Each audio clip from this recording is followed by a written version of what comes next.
The US has a retail market of $4.85 trillion versus the UK at just over 5 billion.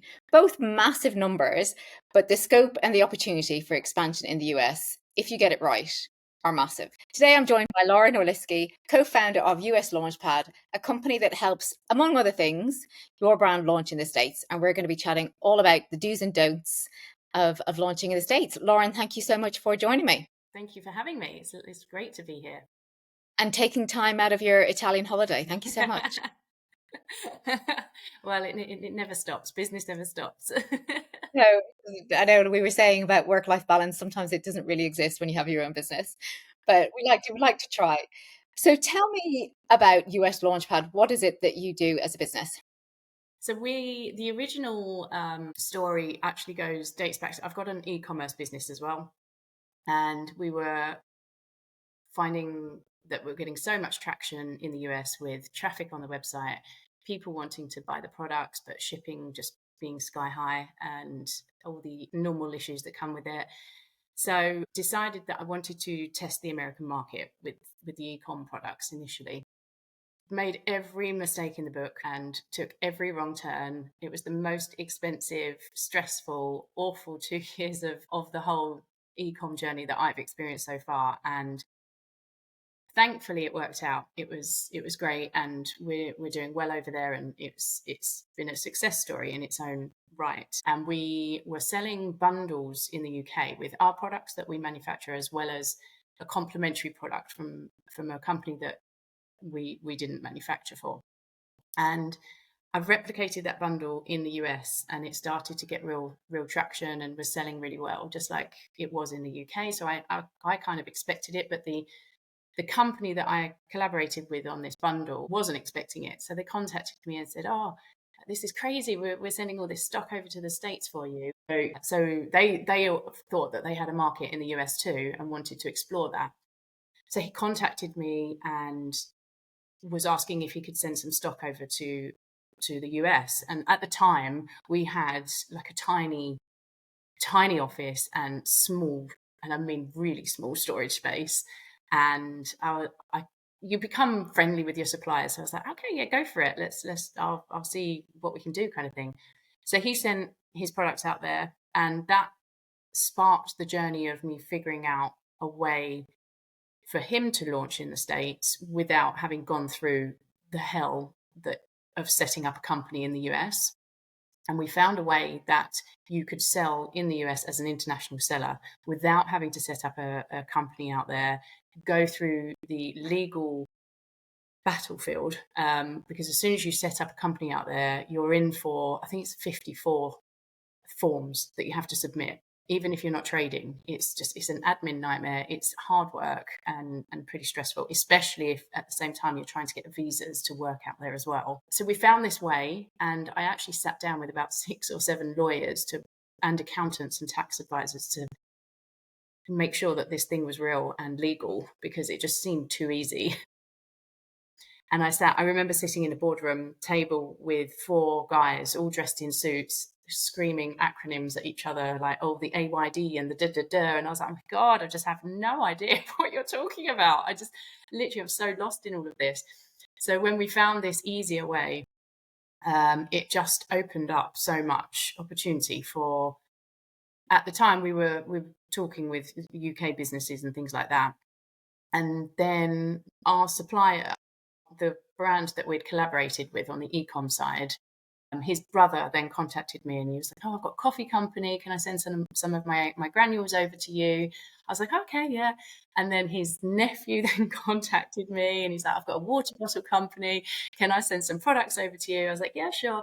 And eventually, it just grew into phone calls from people I don't even know how they got my number, and they're like, I hear you're the girl that can help me launch in the US. So it was a real unintentional, organic growth for helping people in the US to launch, essentially, and navigating through how not to do it.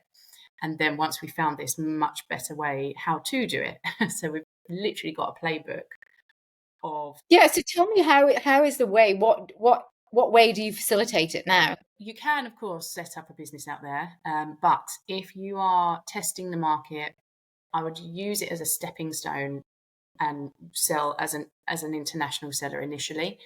And all you need to do that is a US tax number, which is an EIN, and it's completely free of charge to apply for. Takes 5 or 10 minutes to do, really easy. We hold your hand throughout that whole process. If you come on board with us, and if you don't, it's super simple to do yourselves as well. And it's one page PDF. I think there's about 30 questions on there, but actually, as an international seller, only 7 are applicable. So we guide you through how to do all of that. There's one phone call to make to the tax office over there, which is the equivalent of our HMRC. And they verbally give you the EIN number, the US tax number, on the phone. And that's it. You can have stock land in the States and dispatch from a US warehouse or US address as soon as you've got that US tax number. It's that simple. So, And if you weren't doing that, and like I said, I know that you would say you use this as a stepping stone to then see, right, what's the potential. But if you weren't doing that, what does it look like in terms of, I know you said you've got 54 forms, so you've got to have, imagine you have to have a US bank account either way. Yeah, no, you don't. Not on the international seller. So you need to have a US dollar account, but it doesn't need to be a US based bank. So you could have Starling, Wise, Airwallex, Revolut, any of those that have the US dollar account attached to them as well, which makes it even easier, because to get a US bank account, it's you have to, 9 times out of 10 the bank want to see you face to face, so you have to fly over there.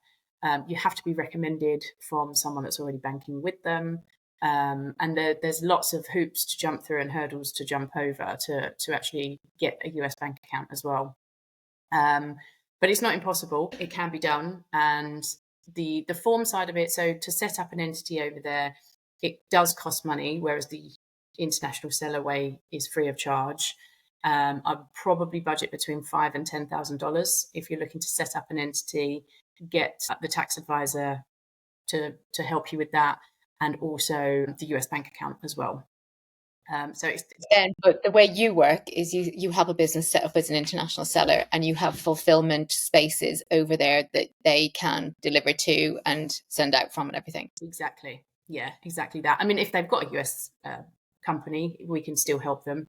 And we would help them set up the company as well, which tends to happen. So in the way that the US works, if you're an international seller, you fall under what's called the nexus law. I'll try not to send anyone to sleep with this, but just as a rough guide, what that means is there are thresholds that you have to hit, or that you hit before you have to start charging sales tax. So as an international seller, you don't worry about state tax at all. It's off your desk. You don't need to worry about it. It's only sales tax. And the thresholds, to give an example, you've got California, which I think is $500,000 per year. So any sales that fall under that $500,000 threshold, you don't charge sales tax to your customer. And they feel like they're getting a really great deal because they expect to see sales tax applied at checkout, and it doesn't happen. So they love that.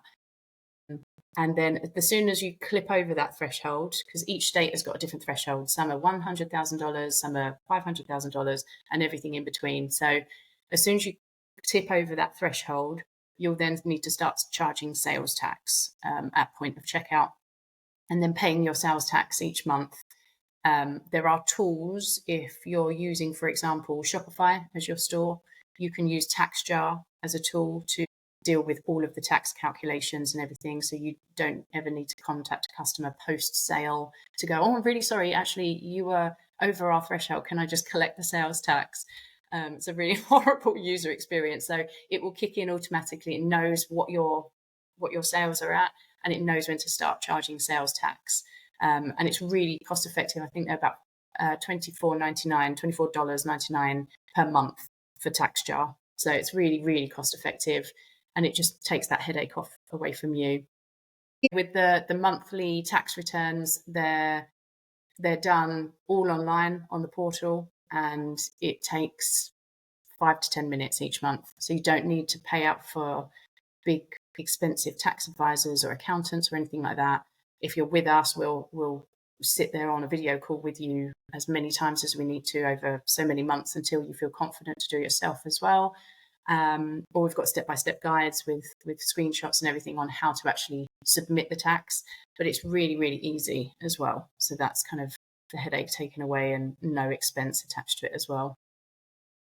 What are the kinds of brands that you've seen that you've working with that are working well out in the States? I would say the ones that do particularly well are, we've got a lot of baby and children brands, and of all the products in America, they've actually got quite a lot that they aren't able to get hold of in the States, where we sort of take a baby's changing mat, for example, the wipeable ones. It just seems common sense that you have a wipeable changing mat, but they don't exist in the US. One of our UK clients has now started selling in the US, and these baby mats are flying. They're so popular, and they just do things slightly differently in how they have things in their home, and what we sort of take for granted is completely revolutionary to them. And they love the language, especially actually over in the States, is extra cheese, basically. So they love the oh, this is going to change your life, and if you don't buy it now, you're going to miss out. And that all that sort of pressured cheesiness is really how the marketing works over there, and the advertising and everything. It just, if you were to do that same campaign in the UK, I think you'd lose half your audience. So if you're thinking of launching into the US and you've set yourself up as an international seller, then what are the things from a focus point of view, if you're running down like a checklist? I'm not going to ask you to list everything because we'd be here like maybe way past the recording.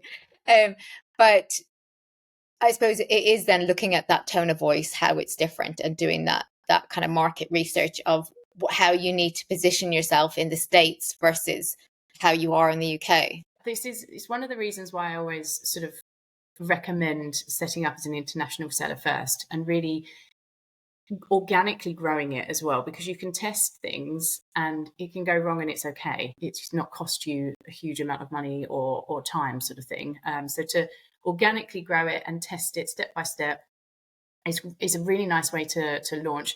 And you can send one box, or you can send 5 containers worth of stock. There's no sort of minimum or maximum, but I'd always look at, if you're gaining traction on your website, look at that in terms of if it converted into sales, what that would mean for a stock holding, and kind of not send a whole great big container load over there if it doesn't make too much sense, because if it doesn't work out, you've got the cost of bringing that all back again, or liquidating it, which is always really heartbreaking. So it's the perfect way to organically grow it.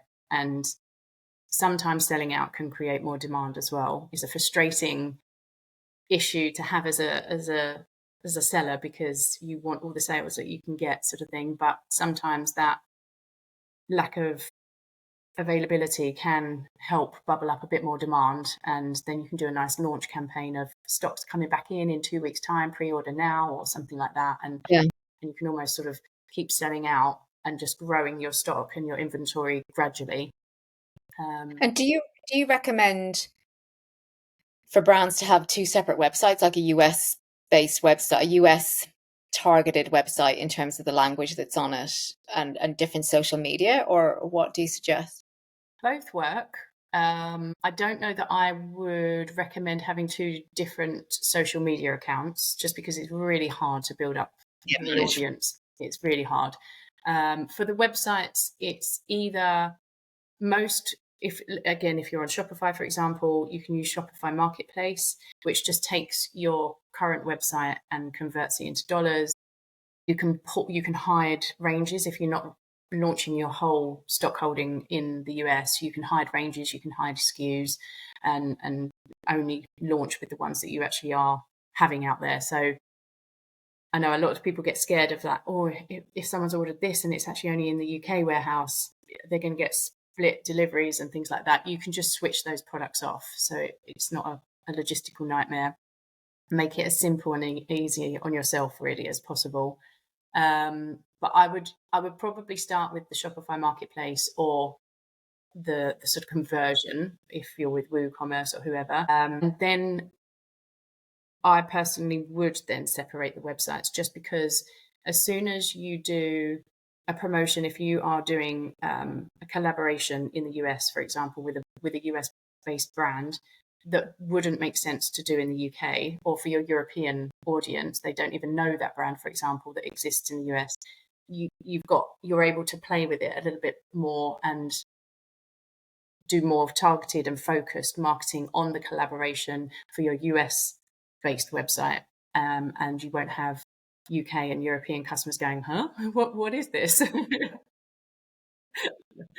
What about then food brands and I don't know whether skincare would be the same, but in terms of like food and drug rules and skincare rules, you'd obviously have to go through a process to make sure that the product, if you're a food brand or potentially skincare as well, that they're able to be stocked in the US. Yeah, definitely. There's the compliance side of things with, if we take beauty, for example, you can either be a drug brand, and a drug brand is if you are making claims as such as, you know, this will make you look younger, or this will reduce your wrinkles, or something like that. If you're making a statement like that, you will be classed as a drug product, and you'll need to get full FDA approval.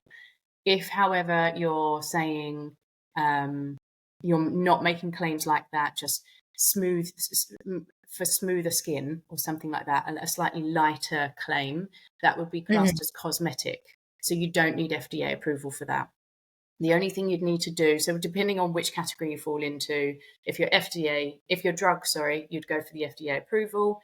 Can get quite expensive, but it's fairly easy, and they'll take you through all of the certifications, the testing that has to happen, and everything like that.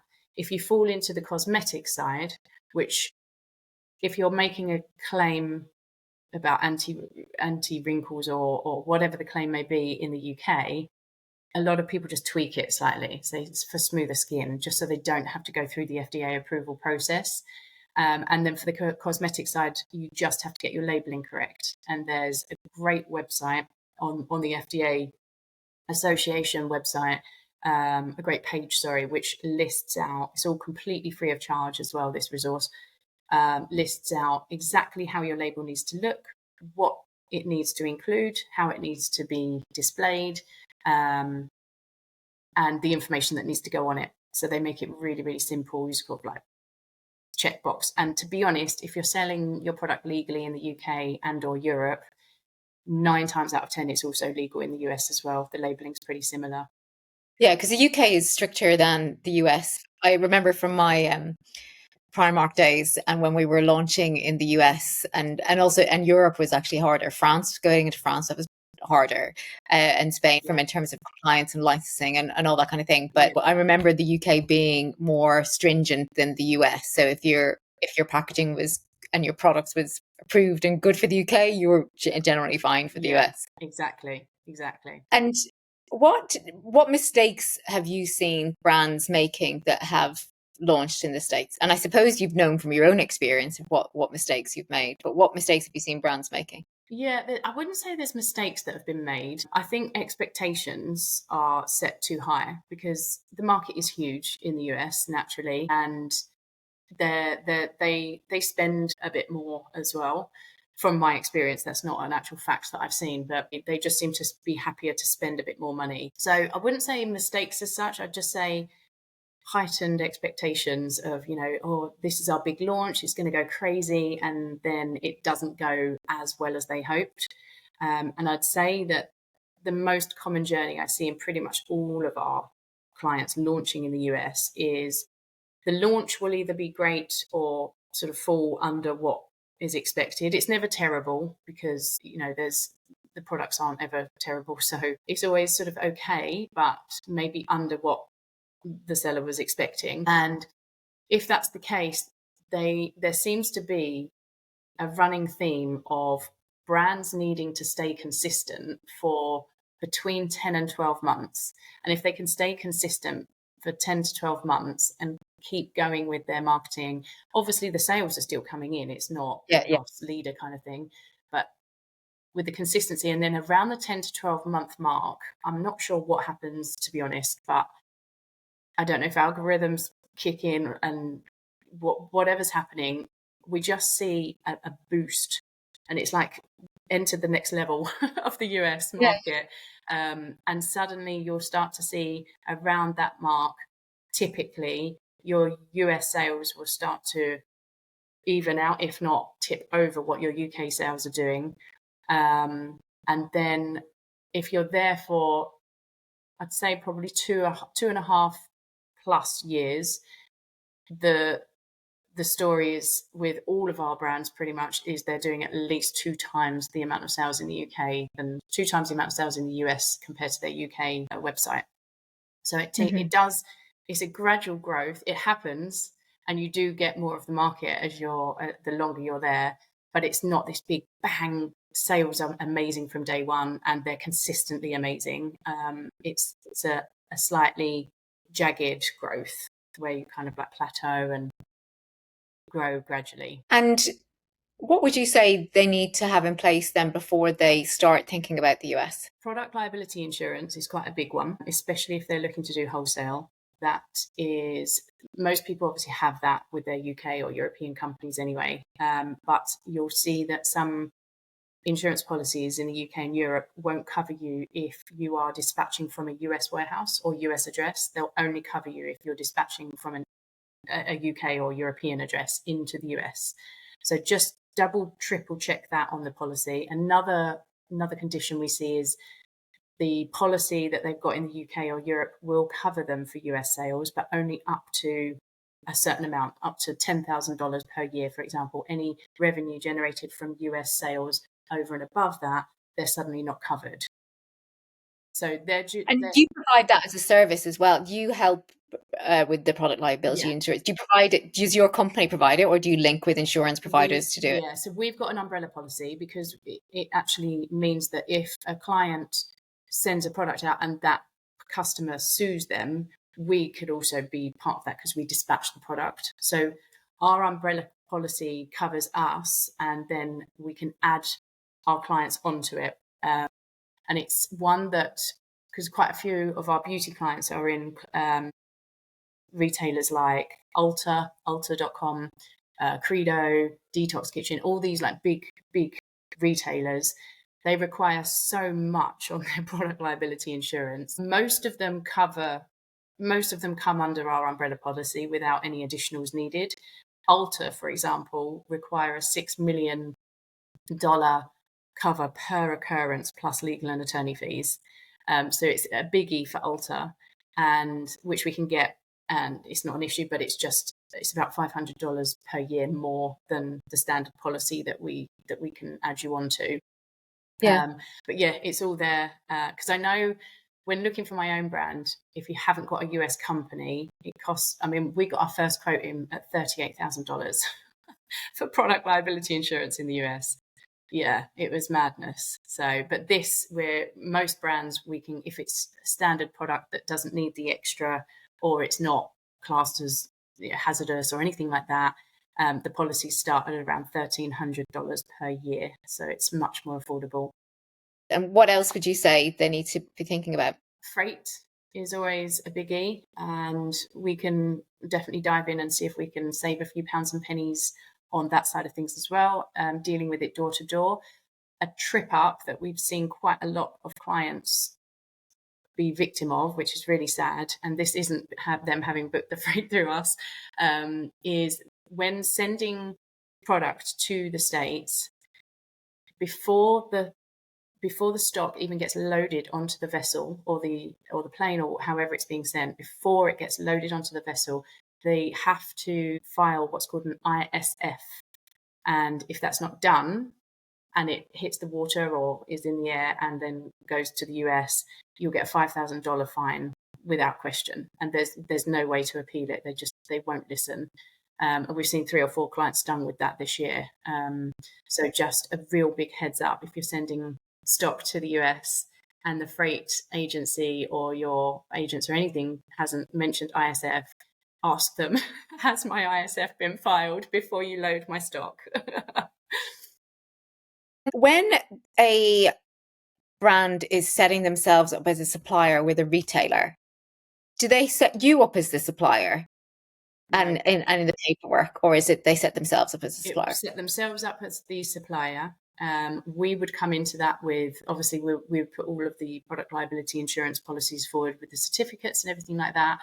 Um, they would set it up themselves. The money would be paid to them as well. And the retailers may audit us, which is fine. We've been audited quite a lot, but our name is not mentioned, or any warehouse or 3PL or anything like that wouldn't be mentioned on anything Yeah. for the But they agreement. may audit the warehouse, the fulfillment center, just to make sure that it's compliant with health and Yeah, safety and all yeah, and their kind of requirements. Yeah, no, I was just kind yeah. of curious on that. Especially if it's on a dropship model where they need to keep their SLAs up with the customers. So they need to check that we will dispatch every single day and process returns quickly. If they're not actually handling the stock themselves, that would be a biggie where we're literally, it's like back sweating moment for us because they come in with these clipboards and check everything over, and thankfully we passed all of them so far, but yeah, it's they're quite stringent. To sum up, what would be your do's and don'ts? I would start small and gradually grow with as an international seller, so you haven't got the headache of all of the forms and the cost and everything associated with it.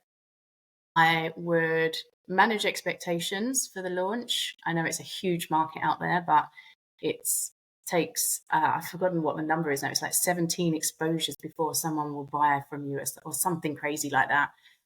So just manage expectations and keep consistent. Stay with it, and it will not only just grow, but it will suddenly flip into, oh wow, okay, this was worth it. And Yeah. cross all your T's and dot all your I's with the tax, with the compliance, with the labeling, with the insurance. Just stay ahead of the game on that side of things as well. And any kind of very much prominent don'ts? I mean, it's all sort of wrapped up into not throwing everything in the kitchen sink at it. Just don't don't go too crazy with it, and make sure that, because you can go in and go, I'm getting, I'm getting 2,000 people coming to my website a day or something like that, and that won't convert necessarily. So don't take those figures as gospel to think every one of those is going to buy in the first place, and that traffic will convert sort of on when you hit the States and you've got much better shipping rates and everything like that. Everyone thinks, oh, that's what's going to convert Yeah. first. To estimate that first type of quantities that you should be sending over into, because like you said, you might have 2,000 visits from the States, but that's not going to be 2,000 sales. No. What would you say in terms of, would it be looking at your UK sales per week and then taking a quarter of that and sending out a month's worth of stock or 2 months worth of stock? What would you say when you're advising clients in terms of that initial stock that they're going to send out, for them to estimate what that would be? What would they be looking at? I personally, from my own personal experience with the e-com side on my products, I initially started selling through Amazon FBA and sent stock out there through Amazon, where you don't need any setup at all. You can literally just send the stock over there. That's a really nice way to test it. So I tested that for about 5 or 6 weeks. Then once I'd got the figures in and the sales in from that, I then used that data, compared it against what I'd expect from the UK sales, and sent over 1.5 times what I would normally get in for, let's say, UK sales, because the shipping, there's a sweet spot with the shipping. And if you're sending cartons, it's really expensive. If you send one pallet, it's 1 or 2 pallets, it almost makes sense to send three, because the shipping cost for 3 pallets is almost next to no different, and you've got an extra whole pallet of stock. So if you can do it where you're sort of selecting the stock cleverly, you've got your hero products there, kind of thing, and lead with them. The sweet spot on the pallet side of things is that three pallets. But with the boxes, obviously It's easy to air freight them. It is expensive, but it's such a great way to test it, and you just swallow the sort of drop in your margins whilst growing that part.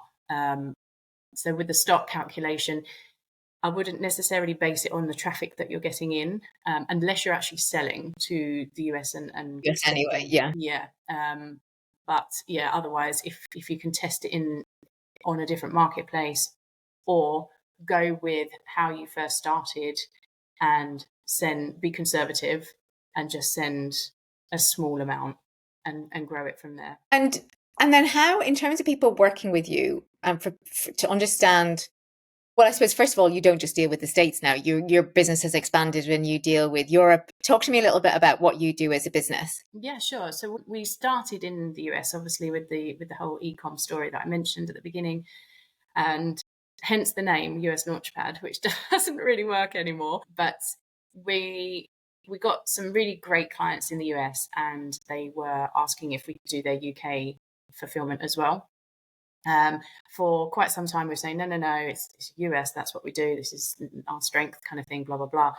But it got to a point where we would be fools if we didn't take the business and mirror it, basically.